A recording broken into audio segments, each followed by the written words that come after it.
Salut dans cette nouvelle vidéo. Donc on va ici aujourd'hui parler sur c'est une vidéo explicative, toujours comme toujours, c'est des commentaires sur des schémas et des figures.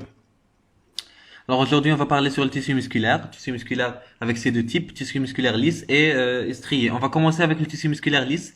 Je vais parler un petit peu rapidement parce que le tissu musculaire c'est vraiment il y en a pas mal d'informations, pas mal de d'explications. Vraiment c'est trop lent. Alors pour justement, il faut être un petit peu rapide pour avoir beaucoup plus d'informations. Alors on a le tissu musculaire ici, par exemple, c'est lisse.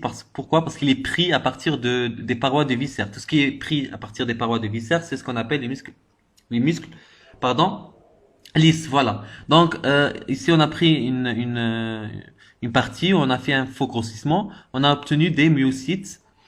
Alors, on voit très bien qu'on a un noyau central. C'est une remarque, un noyau central. Et les cellules sont sous forme fusiforme et elles sont indépendantes. C'est-à-dire, ils sont pas ramifiés ou bien. Donc, elles sont indépendantes. Et là, donc, on parle d'un tissu musculaire lisse. Pourquoi? Parce qu'au niveau d'un tissu musculaire strié, on trouve plusieurs noyaux dans chaque cellule. Chaque cellule possède plusieurs noyaux périphériques et les structures sont pas semblables à ça. Alors donc, le muscle strié, on le trouve généralement dans les parois de viscères. Bien sûr, ces cellules, on peut les appeler des fibres musculaires, ou bien des myocytes, ou bien des cellules musculaires, c'est la même chose. Voilà, donc ça c'est les parois du viscère, c'est-à-dire les parois de l'intestin grêle, etc. Alors ça, c'est une petite explication d'un tissu musculaire lisse. Alors juste, il faut savoir aussi que le tissu musculaire lisse, ou bien les myocytes sont divisés dans deux plans, un plan fonctionnel ou bien un plan structural. Sur le plan fonctionnel, on peut avoir des myocytes volontaires ou involontaires. Les myocytes volontaires, c'est les myocytes du squelette. Les myocytes involontaires, c'est les myocytes du myocarde et des viscères, ou bien des parois des viscères creux. Sur le plan structural, on a des myocytes striés et lisses, les striés squelettiques et myocardes, et lisses au niveau des parois des organes aussi creux. Alors, ça, c'est par exemple, ce sont des myocytes. Pourquoi? Parce qu'on a un seul noyau. Le fait d'avoir un seul noyau, on est dans des myocytes lisses. Si les myocytes ont plusieurs noyaux, on est dans le cadre où on a pris par exemple cette figure d'un tissu musculaire, voilà, strié. Alors ces cellules sont liées grâce à une charpente conjonctive qu'on appelle cette charpente conjonctive qu'on appelle l'endomysium, ce qui entoure les cellules. Voilà. Donc ça, c'est une, voilà, donc un petit peu une coupe histologique d'un tissu musculaire lisse. On voit très bien qu'on a un seul gros noyau central. Donc on est dans le cas où on a un tissu musculaire lisse. Alors il faut que je fasse la rotation ici pour expliquer ce point aussi sur le tissu musculaire lisse et les points d'ancrage. Alors, oh, voilà. Alors, on voit très bien que le tissu musculaire lisse, il présente des myocytes. Ces myocytes ont un seul gros noyau central et ils sont communiqués de manière indépendante et avec bien sûr du forme fusiforme. On voit très bien les points d'ancrage ici. Les points d'ancrage, ce sont des gap junctions, ou bien des jonctions communicantes, ou bien des jonctions ouvertes. Ce sont des jonctions ouvertes entre chaque cellule et cellule adjacente. C'est ce qu'on trouve au niveau d'un tissu musculaire lisse. Mais au niveau d'un tissu musculaire strié, par exemple squelettique, on ne trouve pas des jonctions ouvertes. Dans un tissu cardiaque, on trouve. Voilà. Alors là, on a pris un faisceau, ou bien là, on va voir la structure. La structure, c'est beaucoup plus la structure d'un muscle lisse. C'est pas la structure d'un muscle strié, mais c'est beaucoup plus la structure d'un muscle lisse. Alors, on voit très bien que le muscle lisse, il est déjà fait de formations nerveuses et de vaisseaux. Ok? Pour les vaisseaux et les formations nerveuses, c'est des formations qui sont différentes et qui sont pas identiques si on compare par exemple les tissus musculaires avec les tissus osseux ou bien un autre tissu corporel, et aussi c'est pas identique si on compare le tissu musculaire lisse avec le strié, avec le myocardique. Chacun a sa propre vascularisation et ses caractéristiques et sa propre innervation, ses caractéristiques. Vu qu'il y a pas mal d'informations dans ce sujet, je peux pas les dire. Tout simplement, je vais dire au niveau d'un muscle lisse, on trouve par exemple des vaisseaux qui pénètrent au niveau de ce qu'on appelle un périmysium, ce qui entoure un faisceau, sans pénétration au sein d'un faisceau. Ça, c'est dans le lisse. Mais dans par exemple, le strié, il y a une pénétration au sein d'un faisceau. Alors, pour l'innervation aussi, c'est la même chose. Et pour, pas carrément la même chose, mais un petit peu, c'est la différence, elle est un petit peu semblable à ça. Et pour l'énervation, c'est pratiquement la même chose aussi. Je parle sur la différence hein, quand je dis la même chose.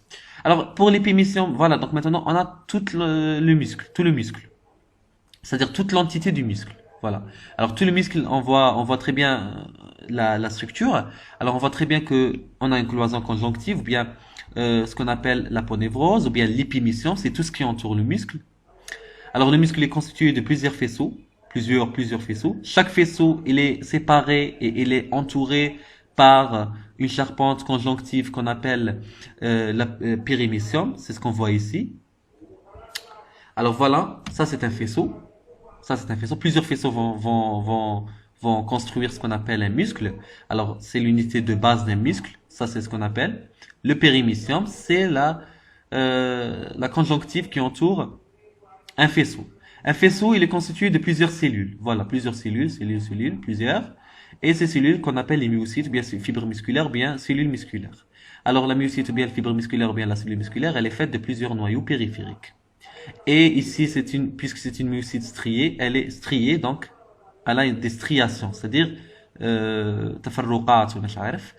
Alors des striations, ça veut dire qu'on a une zone sombre, une zone claire, zone sombre, zone claire, zone sombre, zone claire. C'est ce qu'on voit ici en schéma. C'est clair. Voilà. Par exemple, ici, on a des zones claires, des zones sombres, des zones claires, des zones sombres, etc. Voilà. Et plusieurs noyaux.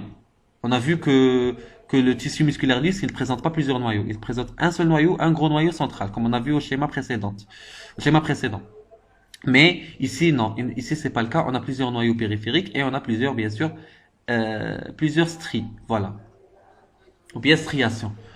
Alors, ça, c'est un périmysium. Ça, c'est des myocytes, des cellules musculaires qui vont fabriquer, bien, qui vont construire un faisceau. Plusieurs faisceaux vont construire, ou bien vont former un muscle. Alors, maintenant, on va voir, c'est quoi un myocyte? C'est quoi une myocyte, pardon? Alors, une myocyte, c'est une fibre ou bien c'est une cellule musculaire. Elle est entourée aussi par sa propre charpente conjonctive aussi. On a vu que tout un faisceau, il est entouré par charpente conjonctive qu'on appelle périmysium. Tout un muscle, il est entouré par sa charpente conjonctive qu'on appelle épimysium. Et ici, la cellule, elle est entourée par ce qu'on appelle l'endomysium. L'endomysium, il entoure puisque c'est une cellule, donc elle a sa propre membrane plasmique. Et donc l'endomysium, il entoure aussi la membrane plasmique de la cellule, ou bien de la myocyte, c'est ce qu'on appelle le sarcolème. Alors on a aussi des noyaux périphériques, plusieurs noyaux, donc c'est le fibre musculaire strié. Ici, on doit ajouter le mot strié. Et elle présente plusieurs des myofibrilles. Alors, plusieurs myofibrilles vont constituer ce qu'on appelle la myocyte. Voilà. Donc, on voit très bien que les myofibrilles présentent des aspects, un aspect clair suivi par un aspect sombre, un aspect clair suivi par un aspect sombre. C'est ça, c'est la chose qui donne l'aspect sombre et clair de la myocyte. Et donc, de la myocyte, en cas bien sûr des cellules musculaires striées, hein. Toujours on dit striées. Lisse, non. Lisse, il présente pas ces caractères. Alors, voilà, donc, il faut savoir aussi que chaque fibre musculaire, ou bien chaque cellule musculaire est attachée à une fibre musculaire voisine par des extrémités qui sont des extrémités effilées. هنايا on a des extrémités effilées اللي غادي يخلوا يلصقوا كل ميوسيت بميوسيت voisin au sein d'un faisceau. هاد الحاجة elle est assurée par ce qu'on appelle l'endomysium. هذا l'endomysium c'est tissu conjonctif هو qui va assurer bien sûr cette cohésion et cette jonction et son ancrage on va dire entre cellules. Cet ancrage entre les différentes myocytes au sein d'un faisceau. Et pourquoi? Parce que cet endomysium, il est riche en fibres de collagène et fibres de réticuline qui prennent naissance à partir ce qu'on appelle la membrane basale. On sait très bien que chaque cellule, elle est entourée par sa membrane basale. Alors cette membrane basale, elle donne naissance à des fibres de réticuline et des fibres de collagène et qui vont aussi assurer on va dire, assurer le fait que chaque myocyte soit collé à un autre. Chaque myocyte, voilà, soit collé à une autre myocyte voisine. Voilà. Ok, donc les faisceaux peuvent être isolés, peuvent être aussi associés. On peut avoir des faisceaux associés ou bien un faisceau associé avec un autre faisceau pour faire un muscle, ou bien des faisceaux qui sont des faisceaux isolés. Alors bien sûr, ces myocytes, puisqu'ils présentent plusieurs noyaux, ils peuvent pas subir le phénomène de la division cellulaire, et donc c'est pour ça qu'on trouve une cellule satellite. Cette cellule satellite, elle va jouer un rôle de régénération de la cellule musculaire striée. Et donc, cette cellule musculaire striée, si elle est lésée ou bien elle est affectée, on va avoir un remplacement et régénération et croissance de cette cellule satellite. Cette cellule satellite qui se trouve au niveau entre la membrane basale et la cellule musculaire, entre la fibre musculaire et la membrane basale, on trouve une cellule satellite qui va bien sûr remplacer la fibre musculaire en cas où ce fibre, il est bien sûr affecté ou bien il est lésé. Voilà. Donc, elle nous aide au phénomène de la régénération et la croissance musculaire. Ça, c'est une coupe histologique d'un tissu musculaire squelettique strié, pardon. Pourquoi? Parce qu'on voit très bien les, là, les formes sombre, clair, avec plusieurs noyaux périphériques. Et on trouve bien sûr ce qui est en blanc ici, c'est la, c'est la charpente conjonctive, ce qu'on appelle l'endomysium, ce qui entoure des cellules ou bien des myocytes. Alors, on a dit que chaque cellule, elle est faite de plusieurs myofibrilles, c'est ce qu'on voit ici. Alors, si on fait un grossissement de la myofibrille, on va obtenir un grossissement de cette myofibrille, on va obtenir cette structure qui est là. Alors, la myofibrille, elle est faite de plusieurs unités de base qu'on appelle les sarcomères. Alors, on a vu que la myofibrille, elle présente des aspects clair, sombre. C'est grâce aux sarcomères qui sont, bien sûr, qui vont constituer une myofibrille, plusieurs sarcomères. Alors, le sarcomère, il est fait de quoi? Il est fait d'une partie, ou bien d'une bande claire, et toute la bande sombre, et une autre moitié d'une bande claire. C'est ça, ce qui nous fait un sarcomère. C'est ce qu'on voit ici très bien avec ces lignes. Les lignes, c'est des myofilaments. C'est des myofilaments qu'on trouve dans les myofibrilles. Donc, ce sont des myofilaments. En rouge, c'est des filaments épais. En bleu, c'est des filaments fins ou des filaments minces. On voit très bien que ce sont des filaments, les rahmargag ou la mince, ce qui est en rouge, il est clair que c'est des filaments épais. Là, le grossissement, t'as les filaments. Ce qui est en bleu, il est mince, et ce qui est en rouge, il est épais. Ou les rouges, qui sont responsables à l'aspect sombre, ou le bleu mince, qui sont responsables à l'aspect clair de la myofibrille. Voilà.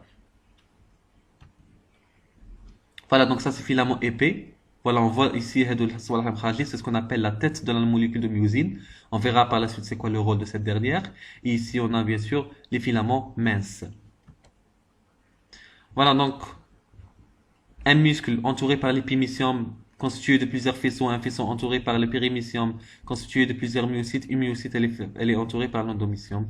Et chaque myocyte présente plusieurs noyaux périphériques. Alors voilà ici, c'est aussi un autre schéma. Ça, c'est que la première partie du cours, parce que la deuxième partie va être suivie avec le tissu myocardique. Je vais pas faire le tissu myocardique aujourd'hui. Donc là, on a donc des noyaux périphériques. Ici, on a des aspects. Un aspect clair, sombre, clair, sombre. C'est ce qu'on voit, la bande A foncée et la bande I claire. La bande qui est sombre, on appelle la bande A. La bande qui est claire, on appelle la bande I. Et on a des noyaux périphériques. Ce qui est en blanc, c'est l'endomysium, ce qui entoure, bien sûr, un fibre musculaire, ou là une myocyte, ou là une cellule musculaire. Alors ça, c'est une autre cellule musculaire, avec ses noyaux périphériques, et avec, bien sûr, l'aspect successif, les aspects successifs, bien sûr, sombre, éclair, etc. Voilà, donc ça, c'est le sarcolème, c'est ce qu'on appelle la membrane plasmique de la cellule musculaire striée. C'est le sarcolème. Là, on trouve les myofibrilles qui vont constituer avec le sarcoplasme. Le sarcoplasme, c'est le cytoplasme de la cellule musculaire. Donc, le cytoplasme de la cellule musculaire qu'on appelle le sarcoplasme, plus ces myofibrilles qu'on a déjà fait, et on a ce qu'on appelle le myoplasme. Il y a des guerres myoplasme entouré par un membrane plasmique, ce qu'on appelle le sarcolème. Et ce sarcolème, on va le voir entouré par la membrane basale, et toute la cellule va être entourée par, bien sûr, la charpente conjonctive qu'on appelle l'endomysium Alors, on a pris ici une coupe à partir d'une myofibrille. Alors, on voit très bien maintenant pourquoi. Alors, on voit très bien ici clair, sombre, clair, sombre. Maintenant, on va voir pourquoi on a cet aspect clair et sombre, clair et sombre. Alors, tout d'abord, il faut savoir que هذا sarcomère. Pourquoi sarcomère? Parce qu'on a pris une moitié de la bande I claire, toute la bande A sombre, une moitié de la bande I qui est une bande claire. Ok? Alors, la bande I هي كاع هذه كاع c'est une bande I.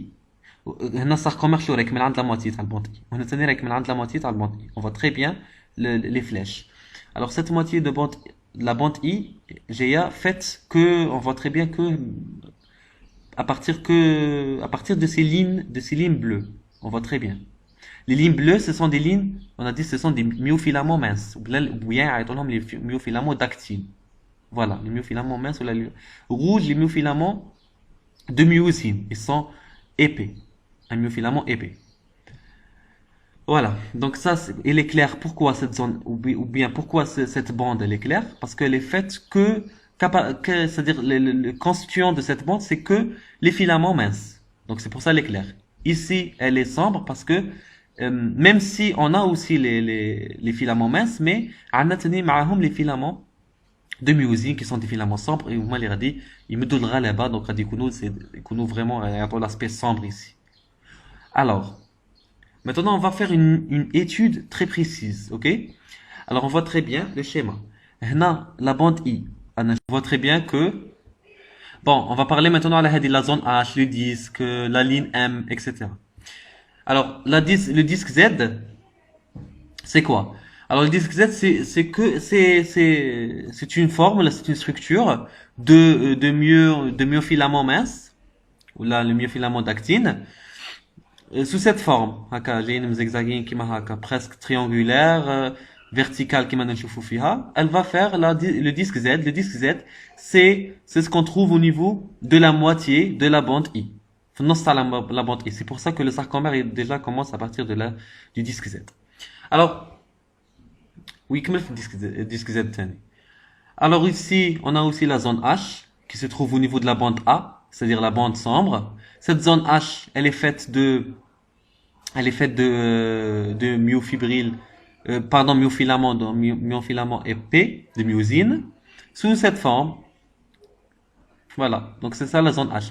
La zone H, elle est bon, la forme qu'on voit ici verticale, la ligne M. Mais la zone H, elle est plus grande que la ligne M. C'est pour ne pas confondre. La zone H, c'est tout ça. même هادو الخطوط الحمرين اللي راهم نورمال منا هادو ثاني تابعين la zone H. Ça veut dire que la zone H, elle est faite, c'est-à-dire tout ce qui est fait, ou bien tout ce qui est constitué uniquement à partir de ce qu'on appelle les myofilaments épais. Voilà, c'est ce qui forme la zone H. C'est que les myofilaments épais. ما يهمنيش الشكل تاعهم اسكو هكا ولا هكا, c'est les myofilaments épais et c'est tout. Voilà, donc c'est ça la zone H. Alors, au niveau de la zone H, عندنا دروك غادي نروحوا للشكل. في la zone H, عندنا ce qui apparaît comme ça rond et vertical avec trois bandes comme ça. هذه عطوها la ligne M. Alors, c'est quoi la différence entre هيلا? Voilà, on voit ici très bien. هيلا donc.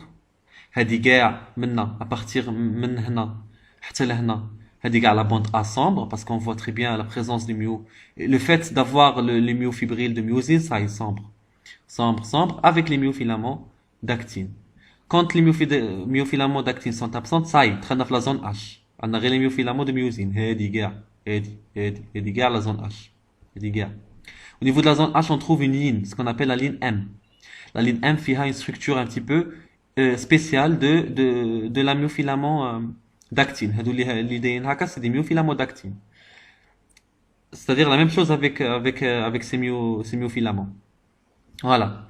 Donc la différence entre هادو, c'est que هادو, les myofilaments d'actine qui forment la ligne M et qui sont comme ça sous forme verticale, c'est-à-dire la différence entre les deux, c'est-à-dire qu'ils sont faites ou bien qu'ils sont liés à partir des protéines qu'on appelle, ou bien des bras ou bien des protéines qu'on appelle les protéines myomysines. Voilà. Ça, c'est ce qu'on appelle les myomysines. Ce qu'on voit ici, les myofilaments de mysine sont connectés entre eux par des protéines. Voilà. Dans la zone H, on n'a que les myofilaments les myofilaments de myosine. وهنا عندنا les myofilaments de myosine هما لا وكاين حاجه راهي تربط بيناتهم هما لا sous forme triangulaire, c'est ce qu'on appelle c'est une protéine, c'est ce qu'on appelle la myomysine. Voilà, donc cette protéine on appelle la myomysine, ce qui lie entre les différents myofilaments. وهنا في la zone H on n'a que les myofilaments sans la myomysine. C'est ça la différence entre هاد الميوفيلامون de myosine ou هاد le myofilament de myosine. Voilà, هادو جايين liés par ce qu'on appelle des protéines de la myomysine ou la des bras. Voilà. Donc هادو les lignes هادو minces هما les bras ولا هما les protéines وهادو ce qui est rond ici هما les myofilaments de myosine. خلطت قبيلات. Alors ici c'est la bande I. Donc ce sont des filaments simples, minces, simples. Voilà, c'est clair. On n'a que les filaments, mais on a la présence de myofilaments de myosine, on n'a que les filaments minces uniquement. Donc là, on est dans la bande I, c'est-à-dire la bande de Claire. Ici, c'est la même chose aussi. Ou quand ils prennent cette structure verticale comme ça de triangle, donc on est dans le disque Z et qui se trouve au niveau de la moitié de la ligne, M. Voilà. Et ça, c'est la zone A. C'est ce qu'on voit ici. Fait de le rond, c'est la zone A. C'est-à-dire la zone sombre, qui est faite à partir des myofilaments de myosine et les myofilaments d'actine. من بعد كي يكملوا les myofilaments d'actine, c'est-à-dire نولي هنا وما يبقاوش تبعوا الكورسور وما يبقاش les myofilaments de d'actine ياك ويبقاو غير les myofilaments de myosine. هنا نولي في la zone H. ومن بعد اني في la zone H اني في la zone H اني في la zone H حتى نلحق لا لين M وين يكون كاين une liaison entre les différents myofilaments de myosine par la présence d'une protéine de jonction ou là qui va faire la liaison, c'est ce qu'on appelle la myomysine. Voilà. Alors voilà, ici c'est la même chose. On voit très bien les myofilaments de myosine et les myofilaments d'actine et la zone H, la ligne M et les disques Z. Voilà. Alors maintenant, on va voir la structure de ces deux filaments, parce qu'il est nécessaire de comprendre la structure de ces deux derniers pour comprendre la physiologie de la contraction musculaire. Alors on voit ici une partie d'un filament épais. Alors on voit très bien que le filament épais il est fait de têtes de myosine. Ce qu'on voit ici, c'est les têtes de myosine. Tout ça, c'est ce qu'on appelle une charnière. Charnière souple, voilà. Donc, le filament épais, il est fait à partir de plusieurs molécules de myosine. C'est pour ça qu'on appelle filament de myosine. Fi bzef les myosines. Chaque molécule de myosine, elle est bipolaire. Une molécule de myosine, elle est dite bipolaire. Pourquoi? Parce qu'elle présente au niveau de ses deux extrémités des têtes, comme ça, où on trouve un site de liaison de l'ATP et site de liaison de l'actine. Là où il y aura la construction d'une liaison entre Hedi, la molécule de myosine, entre Hedi, l'actine. Il y aura une liaison pour bien sûr faire ce qu'on appelle la contraction musculaire. Et ça, c'est le reste, c'est la tige. Le reste, c'est le tige. Voilà. On passe maintenant, à ce qu'on appelle les filaments minces. Voilà. Alors, pour le filament mince, on trouve bien sûr le filament mince avec le filament épais. Un seul cas où on a la zone sombre, comme on a vu le sarcomère. Je ne sais pas alors, dans le schéma précédent, on trouve que au niveau de la zone sombre qu'on trouve le filament épais de myosine avec le filament mince d'actine. Le même niveau. Ça, c'est très nécessaire parce qu'on va comprendre pourquoi j'insiste sur ça. Alors, l'essentiel, le filament mince, il est fait à partir de plusieurs protéines qu'on appelle les protéines G. Ce sont des protéines globuleuses, G, qui présentent des sites de liaison sous forme de creux. On voit ici des creux qui sont sous forme de sites de liaison. Des actines G A plus actine G plus actine G plus actine G, c'est-à-dire association de plusieurs actines G va nous former l'actine F, ce qu'on appelle l'actine fibrillaire, ce qu'on voit en bleu ici, en général, présentant plusieurs creux. Alors ces creux, ce sont des sites de liaison à la myosine. C'est à partir de là que la liaison se crée, c'est-à-dire que c'est une liaison qui se crée entre le site de liaison de l'actine qu'on trouve au niveau de la tête, de la charnière souple, de la myosine, et avec ce creux. Donc ce creux va être complémentaire à cette tête de myosine pour former la liaison de l'actine. Et pourquoi la liaison elle se forme entre l'actine et la myosine? Elle se forme justement pour la contraction, pour le phénomène de la contraction musculaire. Donc cette liaison elle est nécessaire pour le phénomène de la contraction musculaire. Et ici on trouve donc si le muscle il est dans un état de repos, on ne doit pas avoir une contraction musculaire. Donc ces sites de liaison ils doivent pas fonctionner. Voilà.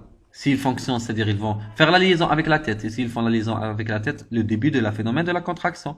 En repos, la contraction musculaire.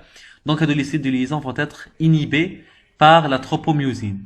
C'est ce qu'on voit ici en orange. Les راح cacher les creux. Donc يتبلع les creux, donc ما تخليش la liaison تصرى. Puisque les creux راهي مبلعة ou la tropomyosine en orange راهي تبلع les creux, c'est-à-dire que la liaison elle se fait pas. Puisque la liaison elle se fait pas, voilà, donc il y a pas de formation il y a pas de contraction.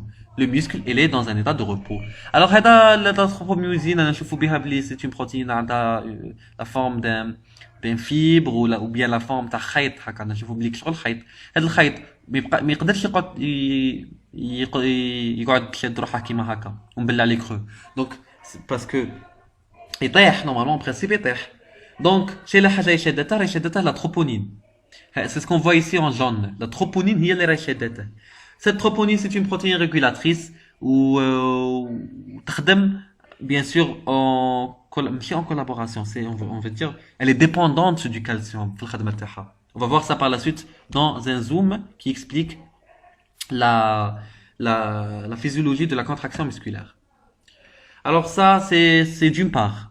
D'une autre part, pour comprendre la physiologie de la contraction musculaire, il faut tout d'abord savoir quelle est la structure de réticulum endoplasmique lisse de la cellule musculaire, de la myocyte. Myocyte, c'est une cellule. Et cellule a réticulum endoplasmique. هذه عندها réticulum endoplasmique lisse. C'est simple. Alors, réticulum endoplasmique lisse, il joue un rôle primordial. احنا نعرفوا بلي réticulum endoplasmique c'est un lieu d'accumulation du calcium. Donc ici, il joue aussi un rôle primordial dans la contraction musculaire. Alors le réticulum endoplasmique lisse, premièrement, il recouvre que deux myofibrilles. Il recouvre que deux myofibrilles dans une cellule musculaire. Cellule musculaire, elle présente plusieurs myofibrilles, il couvre que deux. Voilà. Alors ces deux myofibrilles qui sont voilà, comme ça couvrées par ce qu'on appelle le réticulum endoplasmique. Le réticulum endoplasmique, on voit qu'il est riche, anastomosé, très bien anastomosé et riche.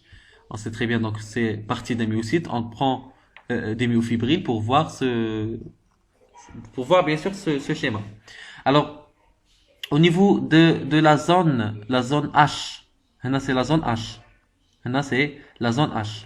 Ok, on sait très bien que il y en a deux bandes claires et une bande sombre dans un sarcomère, un sarcomère, deux bandes, la moitié, pardon, maintenant, la moitié, le disque Z, le disque Z, un sarcomère, et cette bande, elle est claire et cette bande, elle est sombre. La bande sombre représente une zone H qu'on trouve que les microfilaments, que les myofilaments d'actine, de myosine, pardon, et la ligne M qui présente des myofilaments de myosine connectés grâce à la myomysine qu'on trouve qui lie entre les différents myofilaments de myosine. Alors, essentiellement, au niveau de la zone H et spécialement au niveau de la ligne M, on trouve cette connexion et cette richesse de réticulum endoplasmique. Alors, au niveau des extrémités, qu'est-ce qu'il donne? Il donne ce qu'on appelle les citernes terminales. Les citernes terminales. Ça, c'est des citernes terminales. Ce qu'on voit en bleu ici, خط أبيض هكا, هذا يعطوا له tubule transverse. Alors, نشوفوا هنا هذه البيضة هذه الحاجة البيضاء هي la membrane cytoplasmique تاع la cellule musculaire, ou là ce qu'on appelle le sarcolème. Il dit des invaginations à la profondeur de la cellule. نشوفوا بلي هاد l'invagination تاع la cellule تاع هذا c'est la membrane cytoplasmique. D'ailleurs, invagination. Tu vois la cellule. Cette l'invagination, bon, elle aura lieu bien sûr au niveau de la jonction. Non. La jonction entre la zone ou bien la bande sombre et la bande claire. La jonction, on a les tubules transverses. Ok? Donc, c'est une invagination de le curseur, l'invagination du sarcolème. au niveau de la profondeur de la cellule. هنا عنا les citernes terminaux تاع réticulum endoplasmique lisse. Alors on trouve que le tubule transverse il est situé entre quoi? Entre une paire de citernes terminales pardon, du réticulum sarcoplasmique. Réticulum endoplasmique lisse ou la réticulum sarcoplasmique, c'est la même chose. Alors citerne terminale, au niveau intermédiaire on trouve tubule T. Voilà, invagination de la membrane plasmique. Voilà, dans chaque cellule, que deux myofibrilles qui ont, qui ont une connexion avec le réticulum sarcoplasmique. Alors ça, c'est nécessaire aussi pour comprendre. Et bien sûr, ces deux citernes, j'ai oublié de mentionner ça. Alors, deux citernes terminales du réticulum, c'est ce qu'on voit ici au niveau des deux extrémités d'un tubule, plus le tubule vont former ce qu'on appelle triade. Triade, c'est une unité nécessaire pour ce qu'on appelle le phénomène de la contraction musculaire. Voilà. Donc, on passe à l'autre vidéo. Voilà ici donc pardon, à une autre figure. Alors ici, on a un sarcomère d'un myocyte complètement relâché, c'est-à-dire en repos. On voit très bien les zones sont bien respectées. On voit très bien la zone sombre avec des myofilaments d'actine et des myofilaments de myosine et des myofilaments d'actine. Et ici, on trouve des myofilaments de myosine avec la zone H et ici la ligne M. Tout simplement, ici le disque Z, la bande I, c'est-à-dire la bande claire. Voilà, la bande claire, la bande sombre, la bande claire, tout est clair, tout est précis ici. Pas de connexion entre les têtes, ce qu'on voit ici, les têtes de la myo, d'un myofilament de myosine et les actines G d'un myofilament d'actine. Voilà. Alors, s'il y a une contraction, il y aura une connexion entre les têtes ici, entre les têtes et les actines, une connexion. Cette connexion va causer un raccourcissement. Un raccourcissement de quoi? Alors un raccourcissement de la zone claire, tout simplement. La zone claire, elle va être, on voit très bien que ici la zone claire, la distance elle est grande. Ici elle est trop petite. Et donc ce qui va causer un raccourcissement de distance entre les deux disques Z. Les deux disques Z. Voilà.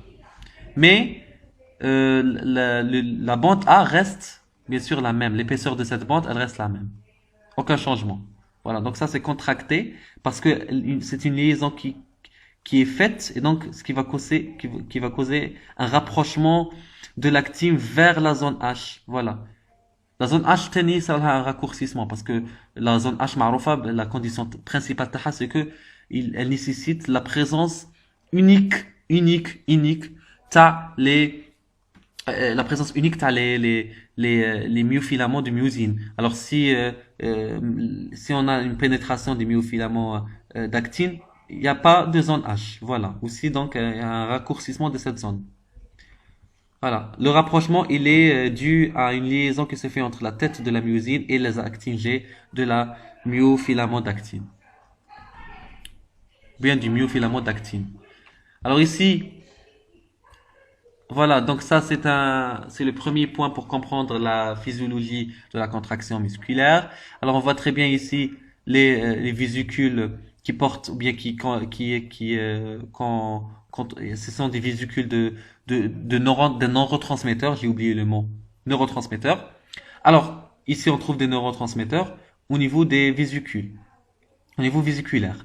Alors quand on va dire l'influx nerveux arrive à les cellules présynaptiques, bien sûr, il va inciter ces vésicules à immigrer vers la membrane plasmique et à fusionner avec cette dernière pour sécréter ce qu'on appelle le neurotransmetteur. Ici, c'est l'acétylcholine qui va s'insérer au niveau de ces récepteurs spécifiques au niveau de la cellule, de la membrane plasmique, de la cellule postsynaptique, causant l'ouverture des canaux ioniques et donc la régénération du potentiel d'action au niveau de la cellule postsynaptique. Le potentiel d'action va être grâce à la conductivité du sarcolème.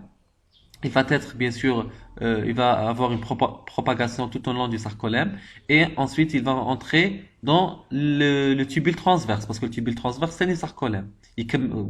كاين اللي يكمل وكاين اللي يدخل منا. الوغ مين يدخل منا غادي اش غادي يدير؟ دونك هنا عندنا les deux citernes terminaux. Il va causer bien sûr la libération du calcium من عند الريتيكولوم sarcoplasmique. La libération du calcium من عند الريتيكولوم sarcoplasmique, ils vont réagir sur la protéine اللي هضرنا عليها اللي قلنا تشد هادي لا تروبونين. هاد لا تروبونين شديد تطلق لا تروبوميوزين. لا تروبوميوزين من تطلق صاي تحل لي كرو. من تحل لي كرو يديروا لا ليزون مع لاسيد دو ليزون تاع لاكتين اي يصرى لنا لا كونتراكسيون musculaire.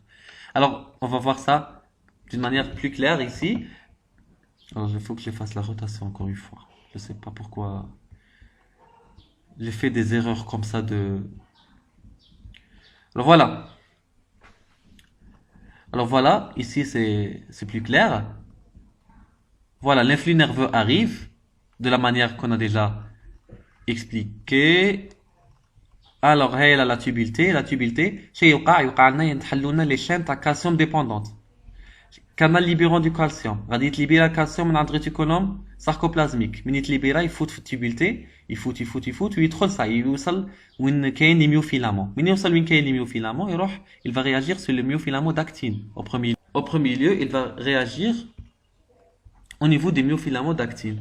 Alors, quand il va réagir au niveau des myofilaments d'actine, il va s'insérer à ces zones de liaison au niveau de la troponine. Alors, la troponine, c'est ça, تنجبد. من تنجبد تحل لي كرو هادو.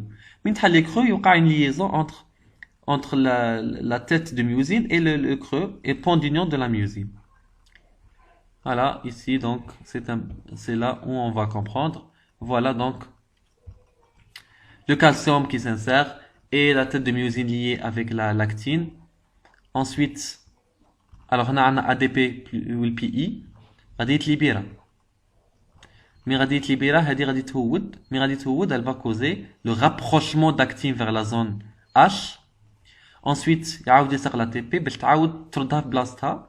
بصح باش تردها في بلاصتها اللي غادي يدغوليز باش نولوا ليتا انيسيال ADP plus PI، وهادي لا تروبونين تعاود تبلع لي كرو تاعنا. Voilà, donc c'est ça le phénomène de la contraction musculaire. J'espère que ça a été clair.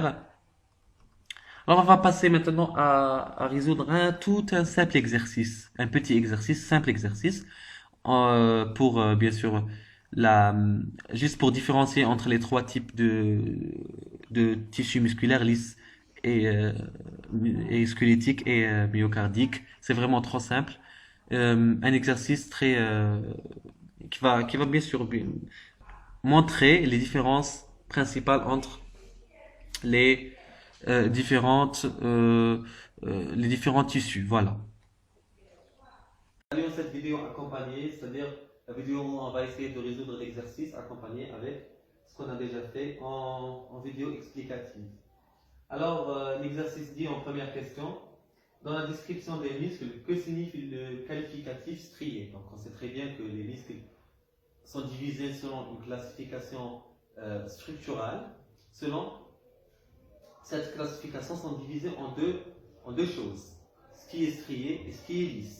Strié, c'est-à-dire la présence de ce qu'on appelle les bandes claires et sombres au niveau de la myofibrille, qu'on voit au sein de la cellule musculaire ou bien au sein du myocyte. Alors, donc, tout simplement, le qualificatif strié signifie alors quoi? La présence